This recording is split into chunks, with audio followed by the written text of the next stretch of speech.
she gets out and she starts asking me all sorts of ridiculous questions. And, you know, you could see there was blood coming out of her eyes, blood coming out of her wherever. But she was, in my opinion, she was off base. He took a slam at Mexicans, yet claims he will win the Latino vote. He slammed an American who was held Vietnam prisoner of war and claims veterans groups are on his side. He makes an off-color joke about a female news commentator and promises women will vote for him. Donald Trump may be a bundle of contradictions, but for some reason he's still a double-digit leader in the polls. This as the left and those who don't wish him to be involved in the Republican process are repurposing a veteran charge, that of a war on women. Let's get to work. First up, strategist and the Georgia State co-chair for Carly Fiorina's presidential effort, Carly for America, Loretta Lepore, joined by Katrina Pierson, spokesperson for the Tea Party Leadership Fund PAC. Ladies, thanks so much for being here. And Katrina, I'm going to begin with you.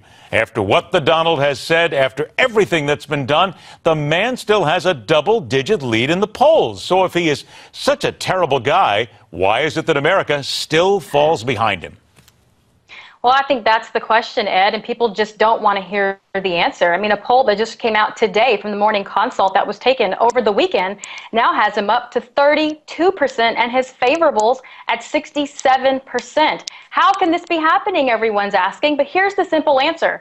What people are seeing in Donald Trump is that he's not apologetic, that he's fearless, that he means what he says, and he is not going to walk on eggshells for minorities or women, and people want that. They are dying for a leader that's going to go out there and do what needs to be done without being controlled by the self-imposed limitations of both parties. Now, we do want to make the point that the poll that you're talking about is not exactly a poll that a lot of people quote on a regular basis. And the Reuters poll that came out today, which is a very reputable poll, basically had him staying exactly the same that he was right around the time of the debates. So I guess we have to go to you then, Loretta, and ask this question then, because let's face it, the Donald has taken a shot as well at Carly Fiorina and everybody else, yet there are now people saying that he has launched a war on women. Do you feel that way?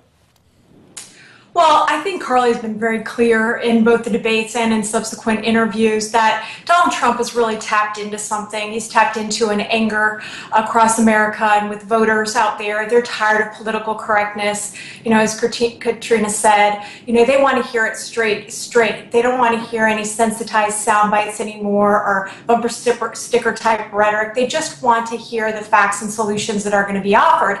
And I would say that, you know, both he and Carly are offering that outsider perspective to voters. I don't want to get into the war on women rhetoric. I think that's something that Democrats put in there, and Republicans, you know, they want Republicans to fall into that. I think the personal attacks, and what Carly has been very clear on is, sure, in these debates we're going to see a delineation amongst the candidates on solutions to the problems facing our nation. But personal attacks, there's really no room for that in this race. And so I don't think it's a war on women. I think there should be concern about some of the comments that he's made and the personalness of and the nature of them. After all, 53% of our electorate is women. And so there is concern, not just as Republicans, but as women across the board. This is not a partisan issue. We can engage in a dialogue, a civil dialogue about how to move this country forward without any personal attacks. Well, let's get into that then, Katrina, because I think Loretta makes a very good point. And again, we've heard this so many times, tapped into an anger. I mean, you could pretty much tattoo that on people's foreheads now because that's everything they say about Donald Trump. But can he not do it without the personal attacks? I mean, look, he said about Carly Fiorina, he said if you listen to her for more than 10 minutes straight, you develop a massive headache. She has zero chance. Come on, Katrina, isn't it fair to say that if the Donald really wants to be president, he needs to get down to issues and start saying things instead of insulting women or anybody else for that matter? Well, I would agree, and Loretta is right. I, too, don't buy into the war on women. However, what we are seeing on the Republican side is launching their own war on women. The first attacks were about rape. The second attacks were about words he said during a television program. And just to note that Donald Trump doesn't go after anyone until they go after him. He said that about Carly after she talked about his comments. So if people don't want to be attacked, they probably shouldn't attack him first. All right, so let's go ahead and talk about that attack, if you will.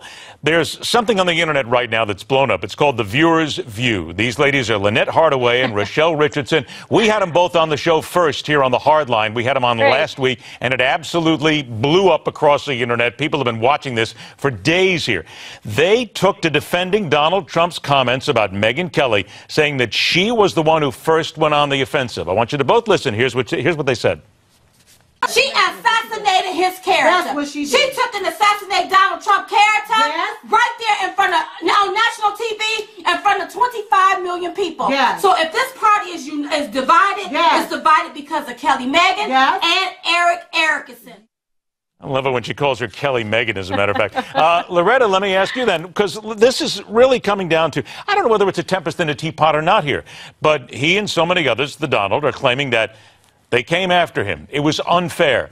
Look, as a journalist, I think you need to be ready for any question whatsoever in this case. You need to be ready to pretty much handle anything. But from the women's perspective, do you personally think that it was unfair, the line of questioning against Donald Trump?